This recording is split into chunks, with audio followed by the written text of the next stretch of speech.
Good morning, Sir Kenneth. My name is Yuna Janiel Trinidad from grade 7 Anturium. And today I will show you and explain to you my Arduino Uno project that includes a 7-segment display, which I made using my own Tinkercad account. This circuit simulates a real traffic light system. The red, yellow, and green lights turn on in a sequence. And the 7-segment display shows a countdown for each one. Now, I will show you and explain to you the sequence of my presentation. Let's go! First, I will show you my performance task. And here it is!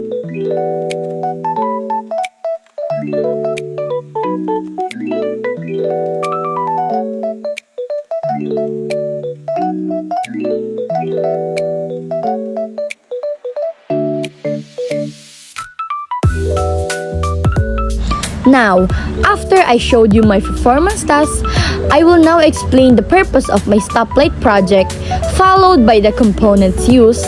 After that, I will discuss the circuit description, and then explain how the Arduino code works. Finally, I will share my reflection about the challenges I encountered and what I learned from this project. So, let's start! The purpose of this project is to simulate how a real stoplight works using an Arduino Uno. I wanted to show how traffic lights help control vehicle movement and keep intersections safe.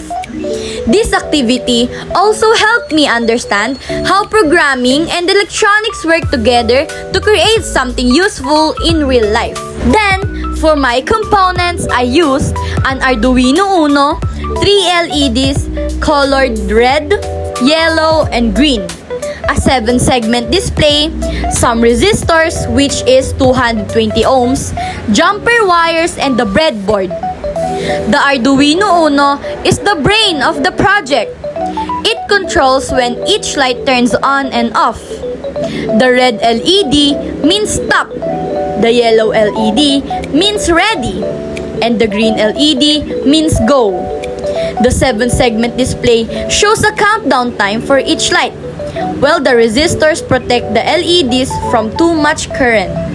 Now in my circuit, I connected the red LED to pin 13, the yellow LED to pin 12, and the green LED to pin 11. Then, the 7-segment display was connected to pins 2 to 8 on the Arduino board.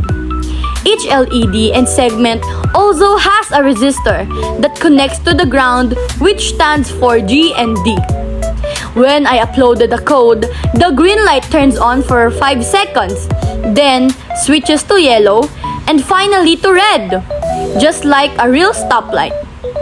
The 7-segment display shows the countdown for each light before moving to the next one. Now in my code, I used the pin mode open and close parenthesis command to set each LED pin as an output so the Arduino can send power to those pins. Then, I used the digital write open and close parenthesis command to turn the LEDs on and off. When I write digital write open parenthesis red high close parenthesis semicolon, it means the red light turns on. When I write digital write open parenthesis red low close parenthesis semicolon, it means the light turns off.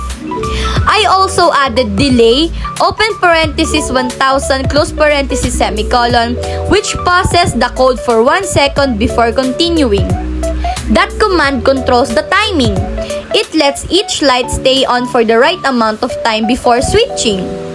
Altogether, these commands make the light blink in the correct order with the right delays to look just like a working stoplight. And finally, my reflection. While making this project, I had a few problems. Some lights didn't turn on at first, and my wires were in the wrong place. I fixed that by double-checking my connections and reviewing my code carefully. Through this project, I learned how important it is to understand commands like pin mode, digital write, and delay because they control how the Arduino behaves. Overall, I really enjoyed this project because it taught me how a simple program can control a real-world system like a traffic light. And that is all for my presentation. Once again, I am Yuna Janiel Trinidad from grade 7 Ontario, and this is my Arduino Uno Spotlight project that has a 7-segment display. Thank you for watching, Sir Kenneth!